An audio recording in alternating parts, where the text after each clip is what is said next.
Welcome to the Coffee with Karen podcast, a weekly chat show discussing everything from holistic health to current affairs from a mental, physical, and spiritual perspective. Get your weekly cup of positivity with a sprinkling of woo-woo. And we are live, so welcome to this week's A Coffee with Karen. This is the show where I interview a number of other coaches, consultants, therapists or healers, and it really gives them an opportunity to share with you a little bit about what they do, who they help, what set of tools they've got in their toolbox. And my name is Karen Roberts, your host. We provide a platform for other coaches to get their message heard. So we are the new owners of Mintwave radio station, and we have also created a podcast network where we set up other coaches their own podcast channel so that they can grow their audience and build influence within that audience. So today's guest, Marci, well, now I suppose the clue is in there, MoneyMarci.com. Marci, if you could share with the audience a little bit about what do you do? Well, so I consider myself a financial literacy educator, and I help people improve their understanding of money and their money decisions. Love that. And it's definitely something that is needed right now, huh? Oh, yeah. And it should be taught in schools. Why isn't it taught? I know my own daughter, who's nearly 19, was studying finance later, but it's like that should have just been a basic lesson way back then. And the finance she's studying is probably business finance and not personal finance. Yeah, I think so. So one of the most important things, obviously, it's a life skill.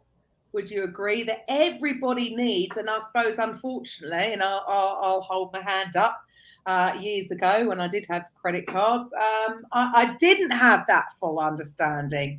And you can find yourself in deep water. It's real easy to get in deep water quickly if you don't understand what you're doing because, I'm making those minimum payments, I must be golden. And your minimums go up and they're covering interest and maybe a little bit of principal, but you're using the card for more things. And basically each month you're getting farther and farther into a hole and you're smiling the whole way down. Yeah. Until you get there. So, okay, can you share a little bit about your story? How did you come to do what you're doing right now? So I am in Michigan, the USA. And I am a CPA, which is the same as a chartered accountant over in England, right? Mm-hmm. And so I've been a CPA for over 30 years and worked with people with their money, obviously doing tax returns and financial statements. But at the end of the day, you have to explain this statement to somebody. And I found that no matter how old people were or how educated or how much money they had, they didn't necessarily understand the basics and how much control they had over their situation just by having a better understanding and making better decisions. And I decided to make a pivot. I wrote my book and am putting myself out there as a speaker and a resource for people to be able to improve their relationship and understanding of money. Interesting that you use the word relationship with money, and that's really, can we delve into a little bit more about that, because that seems to be quite a key statement right there, is that I know we all have different beliefs around money and we all have different relationships with money. So how can that affect somebody differently to another person? Well, first off, we all have different priorities. You may be someone who likes to go out to fancy dining, and I may be someone who likes to go to concerts. And so our priorities are different. And we have to understand who we are and what's important to us. Otherwise, we just keep going with the flow and throwing money around wherever we go, because that's what the price of admission is, literally, to almost anything you do.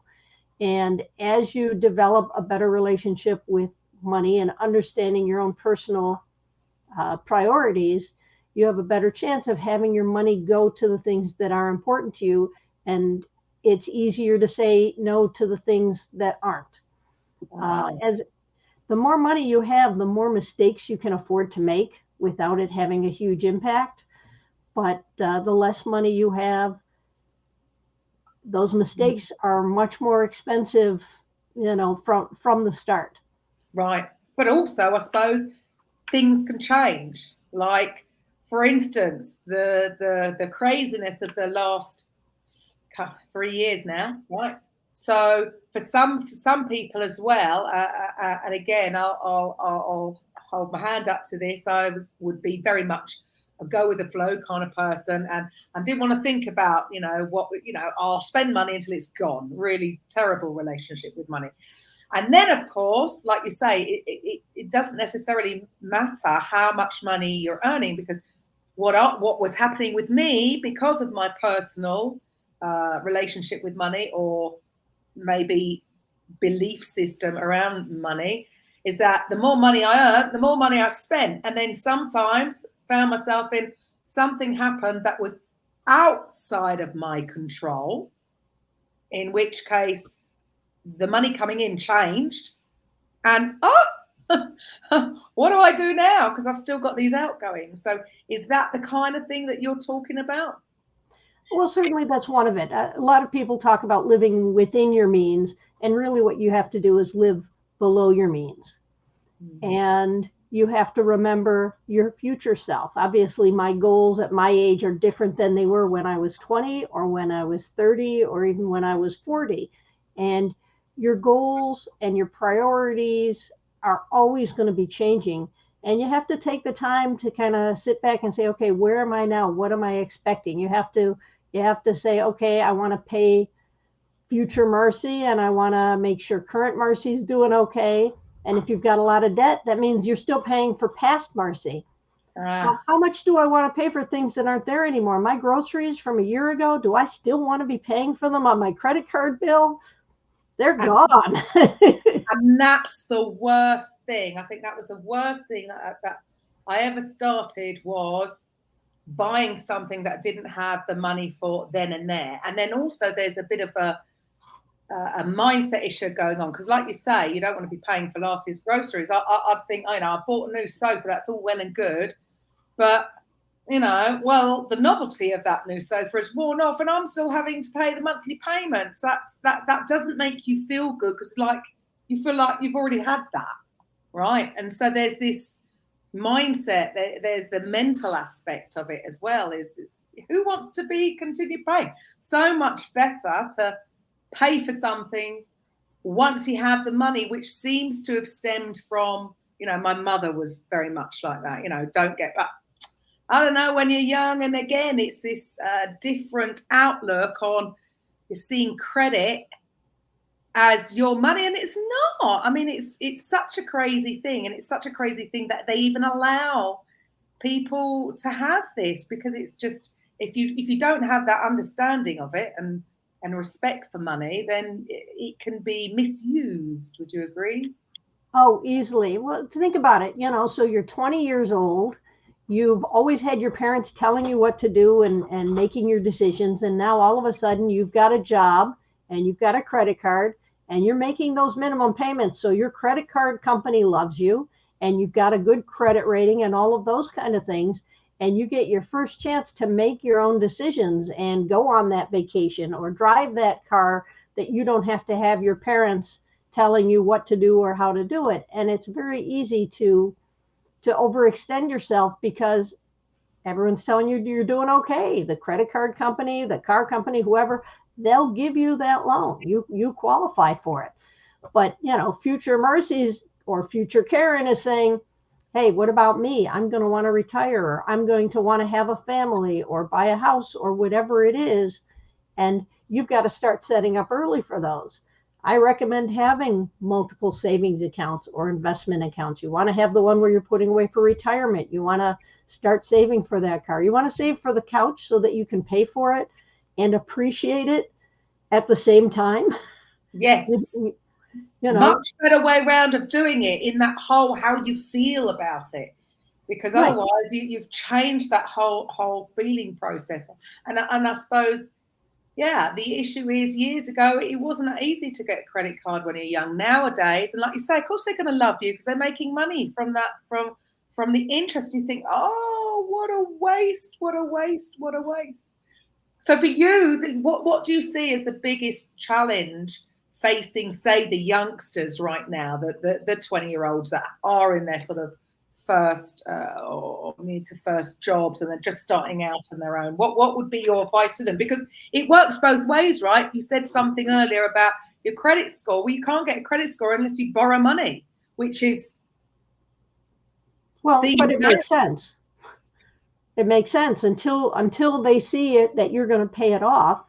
How would they know how to give you a credit score? And you're going to need that credit score if you want to buy a car, if you want to buy a house, if you want to rent an apartment. They're going to want to know that someone before has been able to collect money from you timely. So it's great to get a credit card, but you have to, maybe get a small credit card with a lower limit so that you can't get yourself in a lot of trouble. And you only buy, maybe I'm only going to pay for groceries on my credit card and always pay them off, or pay for gasoline for my car on my credit card, but always pay it off. And start with that mindset that the credit card is only an extension of your bank account, and you can't spend more than what you are able to pay. But it's hard because we're not having those conversations early with our kids. I mean, like you said, it should be taught in school, but we should also talk about it more as a family. And say, hey, okay, so we can go out to dinner at a nice place, or we can go to a less expensive place, or eat at home and then invite a friend over. Those kind of things, so that the kids can see that you respect money, and they can see how you're paying attention and making decisions based on the cost of different options. Right. Yeah. Well, and do you think it's that we're basically too spoiled these days? I suppose, years ago, I can remember, growing up, takeaways were just a thing of, I mean, it was just such a rare occurrence to actually get a takeaway. Whereas now it seems that, well, I mean, I think it's a thriving business throughout especially over, I don't know about you, where you are over in the States, but here in London, oh my goodness, you're just surrounded by these delivery drivers on mopeds delivering fast food from restaurants, because people have got caught up in this habitual pattern of, now they don't even have to go to that nice restaurant and sit down and pay extra for the one. You can have that food delivered to you on a moped. I mean, it's crazy. So it's like the temptation is there continuously to make these totally wasteful decisions, whereas it's going to cost you a lot less, and it's going to be a lot healthier for you to actually eat indoors. Certainly. And the other thing is that we've got all these expenses that we never had before. When I was a kid, you had a phone in the house, you had a couple of extensions in the house, and you could only go as far and get as much privacy as the cord stretched. Yep. You had a TV maybe in the family room, and maybe mom and dad had a TV in their room. Now, we've got home offices with TVs, or you have people with TVs in their kitchen or whatever, and don't even start thinking about computers, because they weren't there when I was a kid. And then you'd have one computer for the house to share. Now everyone has their own computer, and you might have a computer and a Chromebook, and you're going to have multiple monitors. You might have one printer that's networked in, or you might have a couple of printers, and you have to upgrade your computer much more often than we used to have to upgrade a TV set. Oh, and for your streaming services, it used to be you got whatever TV channels you could click to, and that was it. But now you're paying for all these streaming services, and you're paying for your internet at your house, which includes your TV and whatever else might be on your package. And you have a phone, and you have a smartphone, which means it only lasts for 2 or 3 years, and then it's not that smart anymore, and you're paying for the service on it. So we've got all these things nowadays that we consider regular and expected for standard of living that were expenses we never had before. Yes, very, very true. And I suppose the added extra to that I've found, and the only reason I really notice it is because I haven't had a TV in my house for 2 years, and I have to say it was the best decision. I mean, it actually broke down during the Christmas period, and I decided then, well, I'm actually not going to replace it. And although I had a TV in my bedroom, the aerial had broken, and I thought, do you know what? I'm not even going to replace that. And I don't miss it. I mean, it's definitely happened, obviously throughout lockdown where there was so much negativity on the TV, and our TVs just seem to be full. I don't know about you over there. We if you've just got your 5 channels, really. It's all sort of very quite negative, lots of soap operas or lots of reality shows. It was all so negative anyway. And I do not miss it at all. And the biggest thing that I realized was that I've not seen an advertisement in 2 years. So I don't know how you missed them. They're all over the internet, but good for you. No, I mean, yeah, okay. You see ads on Facebook or something like that, but not like, a professionally done, an actual advert, because I'm not watching television. You'd watch a program or be in the middle of the film and you've got a load of adverts to sit through until the next part. And that kind of, it is, I realise now I'm out of it.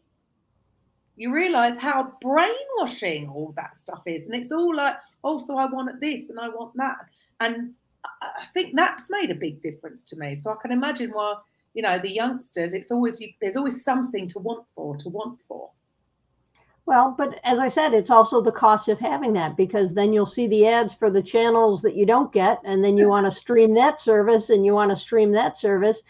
And, I'm sure we both know of people that are streaming 4 or 5 or more different services because this show's over there and that's the only way to watch it. And this show's over there. Then they want sports and then they want this. Right. I mean, first it was just you got what was on the air. Then there was cable TV and you could decide which of those packages to buy, but it was just one place and one. And now they're all separated into different packages and you're throwing money. Oh, but it's only $10 here and it's only $10 here. The onlys will get you every time. Yeah. And it just all quickly adds up, right? So for you with your business, who do you sort of do you just help everybody? Is there a specific sort of target market that you specifically go to help, or how do you do this? So a lot of it's with my book, and I TikTok. So I'm trying to reach people wherever they may be. My target audience is people who are starting out or people who are starting fresh, making a new start. Maybe it's a divorce or whatever else. And the other person handled the money. And now you've got to do these things that you haven't been the one doing. Or maybe it's just someone who's looking at their situation and saying, you know what, I could do better.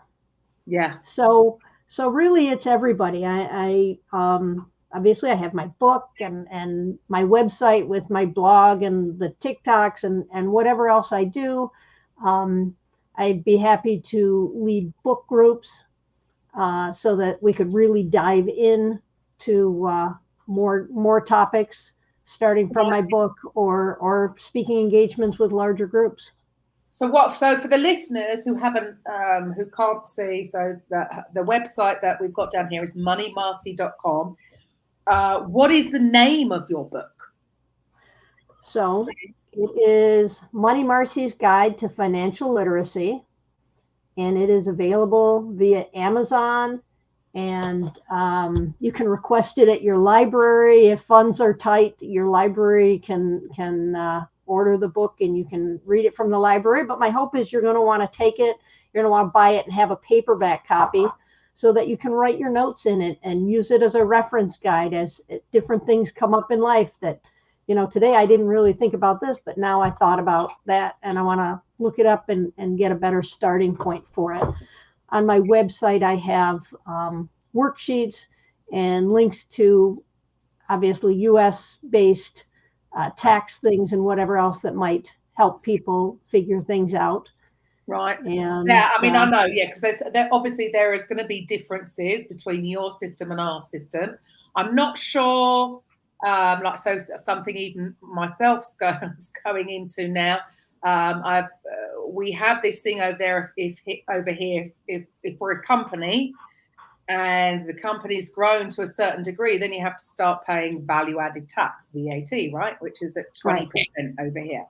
Do you have the same? Is it the same thing over there? It's not quite as bad, is it? Well, it's bad in different ways. I mean, we all find different ways. We have these governments. We've got to fund them somehow, in the public services, whether it's schools or police or whatever. So we all find different ways to tax. But a lot of the concepts that I talk about, budgeting, saving, investing, those are the same over here as they are over there. Yeah. And well, I mean, it's, again, going back to, I suppose the starting point would be somebody's unconscious, maybe, beliefs about money and maybe how you grew up. And now, look, I had a great life. We lived in a lovely town. We had a very nice upbringing. My parents weren't, they didn't spend a lot. They weren't spenders. We, holidays were always in England, on going caravanning. My parents didn't really travel that much back then when we were children. And my dad was very much a stickler. It was always about saving, which is possibly why I rebelled and went the other way. However, then he was very much into, he had his own business. So, he had an accountant, and his accountant gave him some advice about investing. And unfortunately, when he came to retire, that money went into something, and we all know it was about, I suppose, the time of the big crash. No, before. It was the one before the 2009 one. And he lost everything. So whether that has had a knock-on effect to me, like, see, what was the point? What was the point? All that hard work, and you've lost it all. Live for the now. So, then you can go too far the other way, right? There's got to be some happy medium. So do you see all the different sort of beliefs that there are around money, some that serve people, and others that can be damaging? What do you sort of tend to see in general? Well, everyone comes from their family, and they pick up the beliefs of the people that were around them. Whether you discuss them or not, you see and interpret as best you can from the information you're given about how your family reacts with money. And then you take that into adulthood, and you either say, wow, they did good and I'm going to keep doing that, or you feel they went too far in one way or another. And so you rebel and hopefully at some point take the time to learn and gain your own relationship with money, rather than it being an imitation or reaction to what you grew up with. Obviously with investments, there's always a risk, and the biggest thing you can do with investments is to diversify so that theoretically you don't lose everything. Mm-hmm. Certainly you see values. I mean, the stock market is all over the place lately. And so you see significant value changes. The housing market was up, but it's going down as interest rates are going up. And, the best you can do is be prepared and be aware.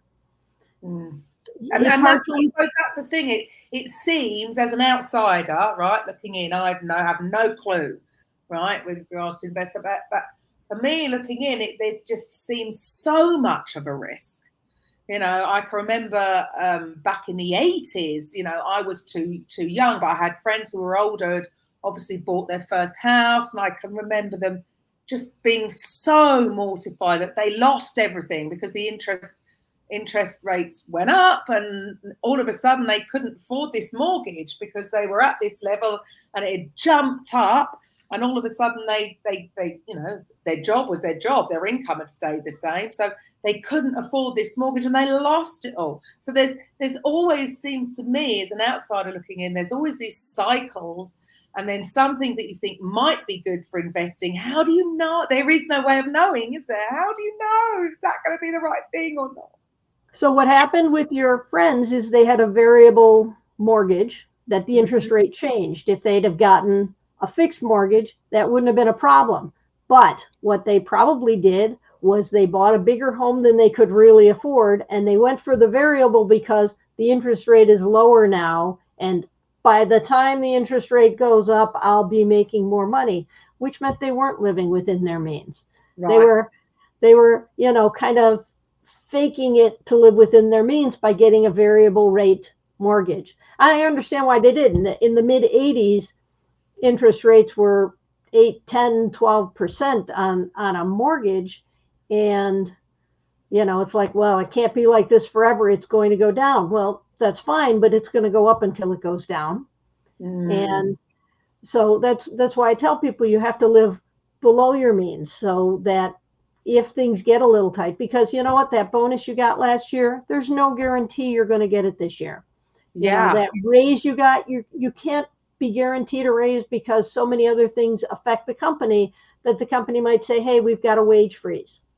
Right. And do you see that, I suppose, the one thing that I've taken from this the last 3 years is that even when people think they're safe, they think their job is going to last forever, and they're in a company that's going to last forever. And the reality is that we have no control over certain things. And I think that's what's come out of this, is that, you thought things were secure, but you had no control over it anyway. Because, as we all know now, nobody could have predicted what happened 3 years ago. So that advice of just, staying below your means so that you can deal with any kind of eventuality, hopefully, that comes your way. Because, there's stuff that's happening that we are never going to have any kind of control of. Right. And people say, well, then that's because I had a terrible boss or a bad company and I'm going to start my own business. But owning your own business does not guarantee how long people will be interested in your product or your services, or what they'll pay for it, or if there will be competition out there that will affect your sales or what you're able to price it at. So you always have to have that nest egg, that security. And depending on who you talk to, 3 to 6 months worth of expenses. Some people say up to 12 months. It depends on what investments you have or what credit you have or whatever else. But what are you going to do if you lose this job and you have to take a job that pays less for a long time or a short time or whatever? What is your security? And the best I can tell people is you want to save. You want to save for the couch before you buy it, so that when something happens, you're not still trying to pay on that. You want to buy a house that you can comfortably pay for, not that you're stretching to pay for, because there isn't a guarantee of what the future is, and you don't want to lose your house. I had a client who decided to buy rental houses back in 2007, 2008, when the housing market was really high. Well, then the housing market crashed and he couldn't get enough rent on the property to pay the mortgage. Right. So what's he going to do? Well, he can sell it and lose money, or he can rent it and lose money. Those are his choices. Wow. Yeah. That's a frightening position to be put into, because, do you feel that it's very difficult to, without any kind of investments and things, very difficult to get anywhere if you're just relying on one source of income? You're just relying on your job.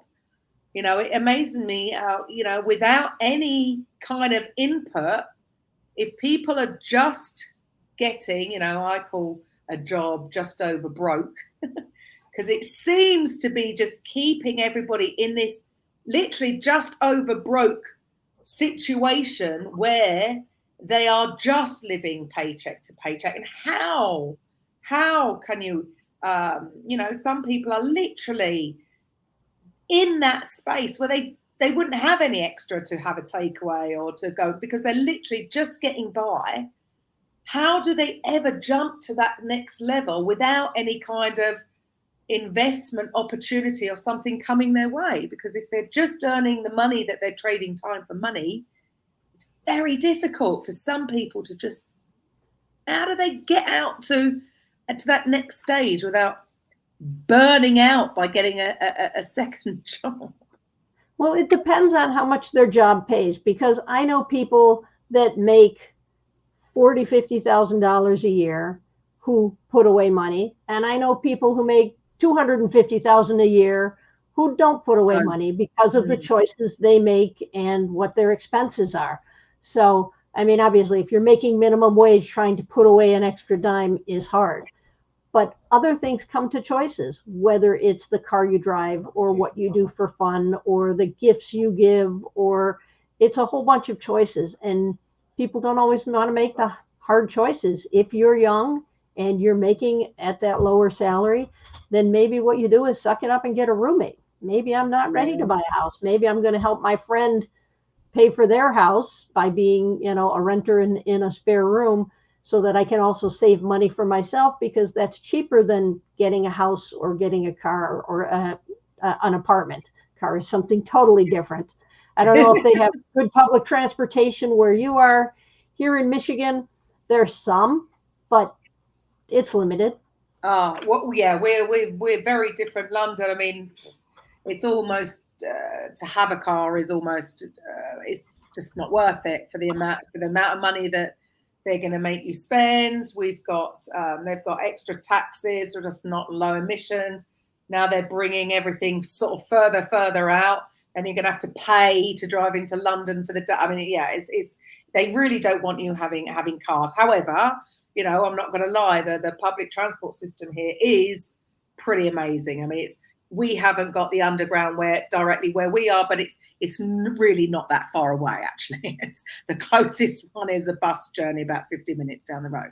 So, and that's, you've got the whole of London. So we are spoilt in that from that point of view. Whereas, where my parents live, that's a little bit more out in the sticks. Yeah, if you were a 20-year-old, you're not gonna be able to deal with just public transport. You're gonna need a car if you want to sort of get about. But it is becoming more and more expensive, and now they want you to buy these brand new electric cars, which is just like, for most people who are on a salary, who are limited, no chance. They've got absolutely no chance of owning a car. There's not going to be any second-hand ones, because trust me, the battery is about to die.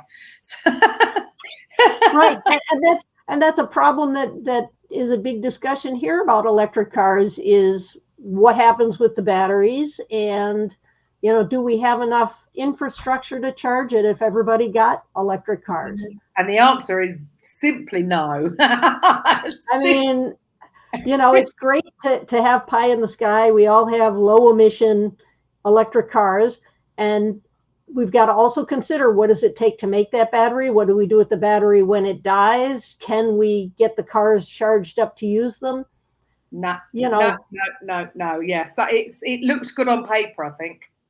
Looks great on paper. What I find fascinating is that over that, you got, the top guys, the guys that are so cool, they've got everything sorted, that they all came to the same conclusion. It amazes me. Like, who was in that meeting? Who went, yeah, that sounds like a good idea? No, I mean, it just seems absolutely crazy. But then the flip side of that is everybody is a lot more sedentary. So yeah, maybe you should walk a little bit more to the bus stop to here, get on a bike. I mean, there's now these where you can cycle and then it's an electric bike as well. So I don't know. It will be interesting. It's going to be interesting to see how all of this unfolds in the reality of it, because there's definitely lots of changes. But again, it's still going to be a cost for youngsters, they've still got to purchase an electric bike. You know, they're still not going to be cheap. But it'll be interesting to see how it pans out. So for you, so you're helping people, or through your book, you're helping educate people to obviously live beneath their means. So to be aware of taxes, things. But what else do people need to sort of look out for as well within their financial health? Well, the biggest thing when I was writing my book, I asked people, hey, what do you think people should know? And everyone was like, save for retirement. As young as you can, start putting stuff away, because life gets, you think when you first get your job and you're not making a lot of money and you've got all these new expenses you never had before, that life is hard then. But then when you get married and you have a house, all of a sudden there are these other expenses you never expected. So if you can get into that mindset of saving early for retirement and for these other things, even if you don't know what you're going to do with the money, even if it's not much, to start saving that. And I've got charts and whatever else that shows how the money grows and how much more powerful $5 is, when you're 20 than $100 is when you're 40. It's important to understand that time value of money and how the interest accumulates and grows, and if we could find something with compound interest, that's what I'm on the lookout for. Well, everything compounds. Well, I shouldn't say everything, but almost everything compounds. If you put it in the bank, you put $1,000 in the bank and it earns $5, the next year you're going to be earning interest on that $1,005. And if you put it into investments with stocks, you have the dividends reaccumulate, and the market goes down, the market goes up. But when you're talking long term, you have a good chance of being able to say, okay, you know what, it's up. I don't need it yet, but it's a good time to transfer it to a safer investment that is less volatile. And understanding that saving makes a difference, that it makes a difference for the choices you'll have available tomorrow. One thing I talked about, I think it was in a blog a few weeks ago or whatever else, is what would you tell your past self you wish they had done? And what do you think your future self would be telling you? So imagine yourself at 70 or 80. What would that person wish you were doing right now? And you can make these changes. If they said, you know what, you didn't really need that new couch yet. You could have waited a year for the new couch, and in that time, whether it was saving for it or putting money away for savings for other things, and just kind of look back from the future, if you will, and see what options, what advice you might have for yourself. Oh, I definitely would have bought a property when I was younger instead of gallivanting around Europe. I wouldn't change it. I don't regret. I've loved my life. However, in hindsight, I could have purchased something and had it rented out while I went gallivanting, if that makes sense. Absolutely. And those are things to think about. I mean, because you still have time to do that now. Would your 80-year-old self tell you, hey, if you'd have bought something now and rented it out, look at what we'd have now? Yes. Absolutely. So that's what I'm telling people is, if you're still above ground, you can still make decisions that can impact your future self. Right. And anything that you have seen that would be the sort of quickest? I mean, I do feel for the youngsters, because it does feel, I don't know what the prices are over there. Highest prices in London, it's just like, if you can't even, they're not going to get it. They're going to be with me for life, Marci. They're going to be, no, they're not. But it seems, I can remember, like I say, probably, when I was very, very, very young, it would have been a lot easier to get a mortgage with a certain income than it is now. It seems to be so far. Just even a 1-bed flat, a studio flat, for them to start on, just so beyond what an income. I mean, years ago, whole families survived fine on one income. right? Now, both of you have got to work. It's very difficult. I'm a single mom. It's very difficult doing it on. I couldn't do this on an average income. I'm not. I live in a very small 2-bed flat. There's nothing fancy about it. Just survive. I'm just talking about the basics of survival. People they can't do it. They can't do it.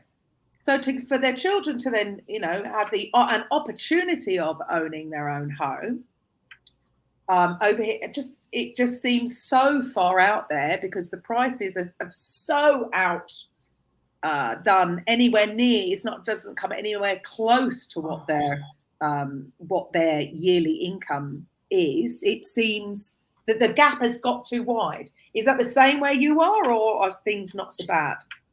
No, I hear a lot of people complaining that there just aren't starter homes, or they're not starter home prices. And it's a problem. I mean, people are waiting longer to move out. People are living in apartments rather than a house, or you buy a house and because you've already made arrangements with your friends that instead of renting an apartment, they'll rent a room in your house. There was some of that before. It does seem like there's more of it now. Mm-hmm. It'll be interesting. House prices here have gotten hugely inflated. The interest rate, they've been raising the interest rates to kind of get the house prices to come down. Depending on who you talk to or who you listen to, they're predicting a recession. Some say it'll be short, some say it'll be long, some say it'll be deep, some say it will be shallow. I don't know about you. I don't have a working crystal ball. No, so I don't listen. I don't listen. I just think, well, if there's nothing that I can personally do to have any kind of impact on this, I'm just going to do this because I'll have to accept the isness of what is. What you can do is make sure that you are getting your things paid out and getting your financial house in order, making sure you don't have debt, making sure that, if things were to change, you would be able to cover yourself for a while you figured everything else out. I mean, that's the best we can ever do about anything, because no matter what your work is, no matter what your pay is, there isn't a guarantee. And I think that's definitely been, I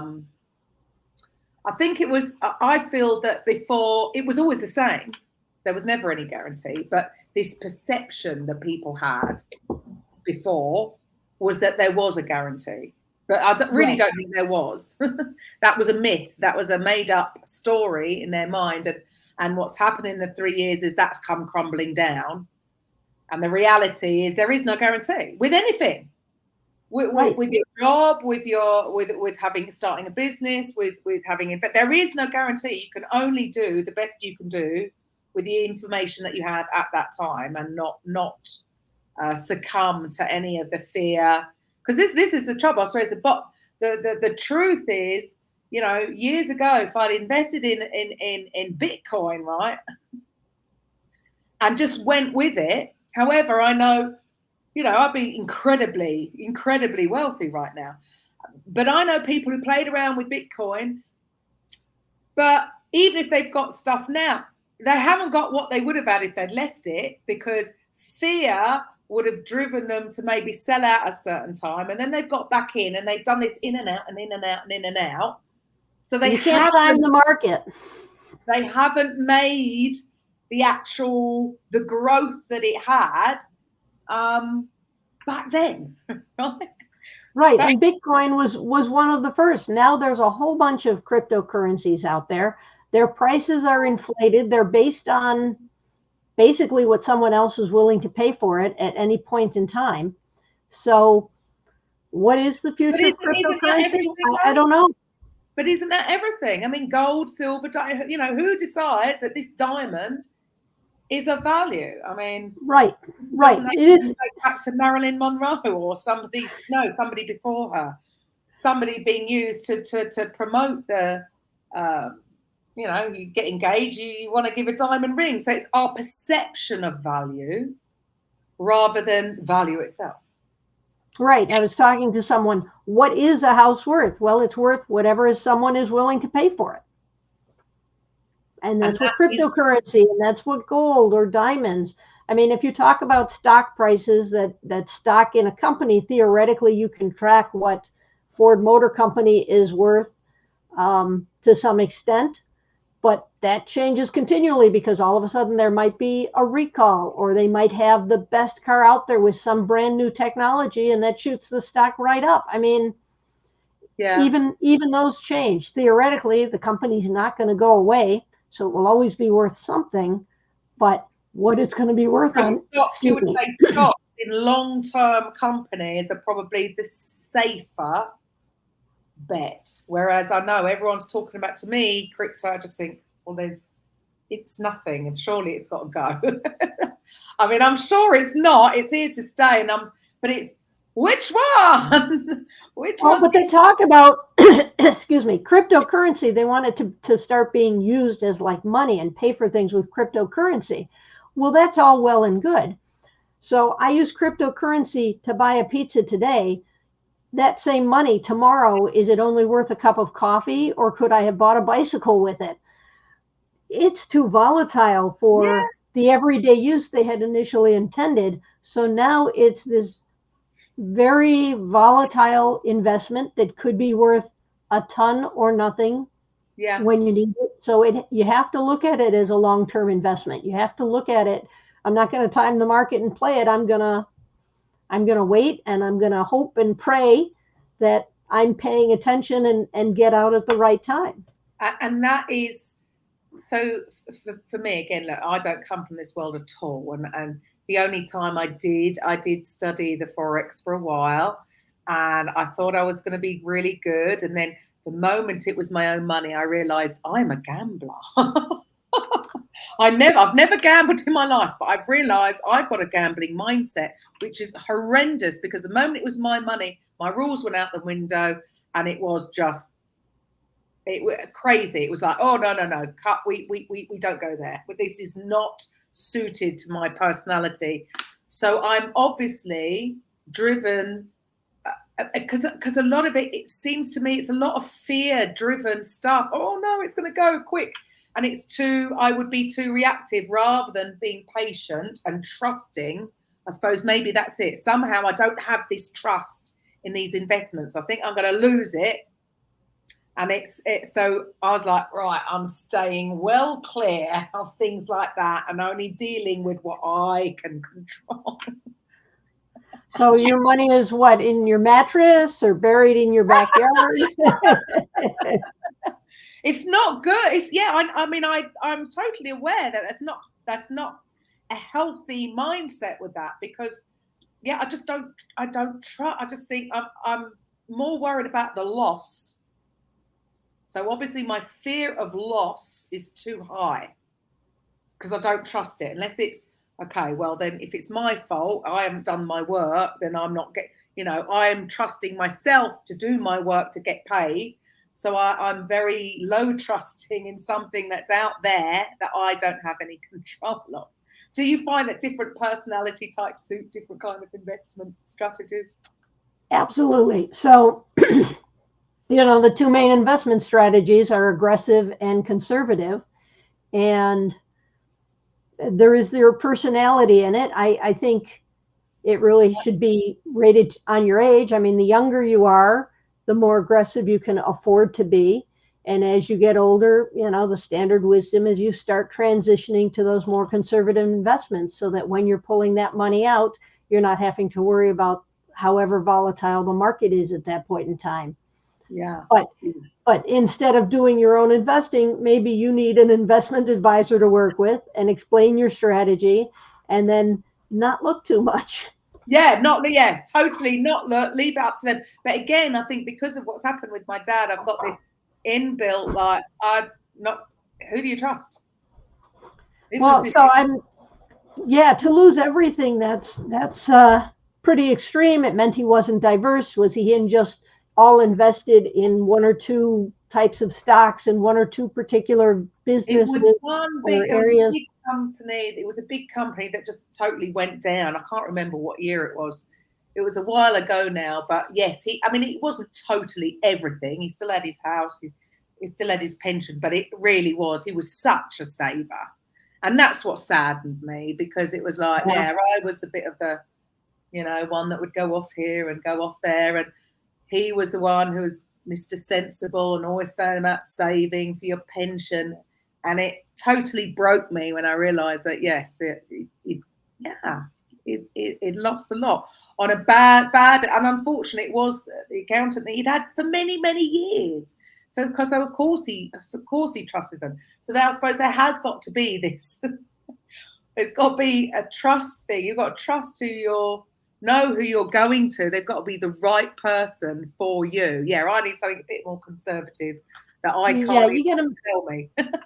You got to make them earn your trust, and then you keep some of it in bonds, and you have it in different stocks of different companies, and you spread it around. You've got to diversify. That's the thing that I'm hearing from you. So you've got to diversify. Which makes sense. Too much of a risk putting don't put it all on one horse. Right. Don't put all your money on red. It doesn't work, does it? Even the martingale. No, it doesn't. You won't have enough to keep doubling. It's not good. It's not good. So for you, it's really more, you're really just about getting your book out there, getting the right education in the right hands. I wish maybe I'd studied this maybe at school. I was quite good at maths, but we didn't go through this kind of thing. And it's funny how different, like one of my children, she would, I don't know about when we did have a TV, they would be, I think they stopped them, they would be these adverts for these, basically they were legalized loan sharks, really. But because they had a fancy advert, and then my daughter she would read the writing, but look at that APR. Some of them were crazy, 1,000-something% APR. Just be like, but they would be preying on the lower income families, just like, I know I think your gambling laws are different to ours, but on every pretty much high street, I would say there's a gambling shop, right? With the slot machines, or even, horses, dogs. And unfortunately in the high streets of maybe where there's more lower income families, there'll be 2 or 3 maybe. And it really feels like it's like a deliberate, because they may not have the understanding or the financial knowledge, and they're just going for that big win because they are struggling paycheck to paycheck. And it just seems so wrong. It just shouldn't be allowed, because it really is preying on people who are just going for a quick fix, and it's nothing comes from, you've got to be, I don't know what the stats are for winning in the lottery. I don't buy a lottery ticket because I just think I've got more chance of getting struck by lightning. I'd rather invest into my business. That's it. But all these things that are trying to entice, like I say, the adverts were always, it's always trying to appeal to a certain sector of society. And the whole thing seems so wrong. Well, but it is. And, of course, it's going to go to the people with the lower income who need that more. We've got the places that will cash your check or give you paycheck loans before you get your check. And those are expensive. But these people aren't realizing that they'd be better off just going to a bank, creating an account, having their check direct deposited there so they get their money a day or two earlier than they would get it if they have to get a paper check and take it to the bank, make time to do that. It's just frustrating. And I'm really trying to reach, everybody as much as I can with this book. I'm trying to reach lower income people because, coaches and investment advisors want people that have money. And there's this whole group of people that need to learn this stuff. And there aren't resources available to them. And so I'm trying to help build some bridges. Right, love that. So that is, if you are struggling, just come get the book. Even if you're in the UK, because it really won't matter. Okay, yes, there's tax differences between us, but the basic foundations, the basic things that you need to be aware of, I would have thought is going to be, it's the same thing. It's going to be the same process. And yeah, it is all down to education, and we don't know what we don't know. So if it hasn't been taught in schools, you don't have to go out there and get a degree in finance. You can just go and get Marci's book. I love that. There you go. Maybe I should too. No, we're I think finally I've got myself sorted. It took a while. I have to admit, and yeah, I've had some losses. I have had even actually as little as last year sometime I had a loss. We got scammed. The guys went off. They were trading on the NASDAQ, and it was a little bot. It was doing really well, but really micro trades, and then they went off with everybody's money to, I can't think what country that they wouldn't be sent back, they wouldn't be deported from. But it shouldn't, like I said, I'm sure I have got unconsciously something going on with what happened to my dad, but I've tried not to let it affect me, because, and even if you do have a loss, don't let it affect you, because the next one might be the right thing. So I'm always going to be open to stuff. You can't become closed off, because otherwise, you don't get anywhere, right? But start with educating yourself with simple ways to put money aside, or put money. I mean, things are getting easier over here. We can now have these like almost like prepaid MasterCards where you can set up little pots for saving, and you can just move money in there. And even my youngest daughter, she has this thing where it just rounds up. And so the savings will just be diverted into another pot. So I think she's going to have great. That's awesome. Health, because she's a little bit more aware, and I think that's pretty cool. I mean, the tools that are around these days, are making a lot easier. Before, you wouldn't have been able to do that. You'd have your little book that you take to the bank, and whatever's money's in there printed on. Right. That is it. Now you can sort of move money around and save up that pot. That can be a vacation pot. That can be a Christmas pot.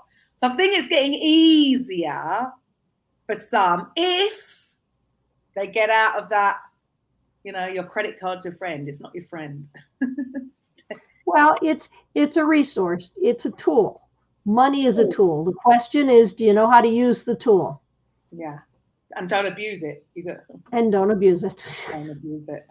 That's the thing. Fantastic. Well, thank you so much for speaking with us today. And, it is, I've always had this thing that, why is this stuff not, you do maths at school, but they don't seem to teach financial health. Financial health should be a thing, right? Because it affects all of us. It's going to affect everybody. The moment they leave school, they leave their parents' home.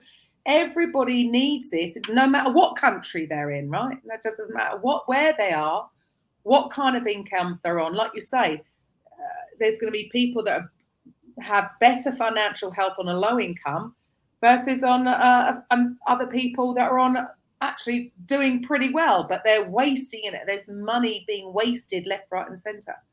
So get your financial affairs in order, because I don't believe that I'm not having it that we're going into too much of a I live in a bubble, Marci. Everything's okay. You know what? There's a lot of people that won't really be affected by it. If you're not selling your house, what does it matter that the house value has gone down? There you go. Actually, it might help me. I might be able to get in then. I'll be hated. No, but I mean, really, if you are managing your finances, then it doesn't have to have a huge effect on you, because you've been living below your means. So now groceries a little more expensive, but you're still going to be within your means. Yeah, you'll be okay. So that's why that is the best advice really today, is live well beneath your means so that you can weather any storm and then it's not so stressful. Right. So thank you for your time today. It's been lovely speaking to you. For the rest of you, I will be back next week with a coffee with Karen. Bye for now. Welcome to the Coffee with Karen podcast, a weekly chat show discussing everything from holistic health to current affairs from a mental, physical, and spiritual perspective. Get your weekly cup of positivity with a sprinkling of woo-woo.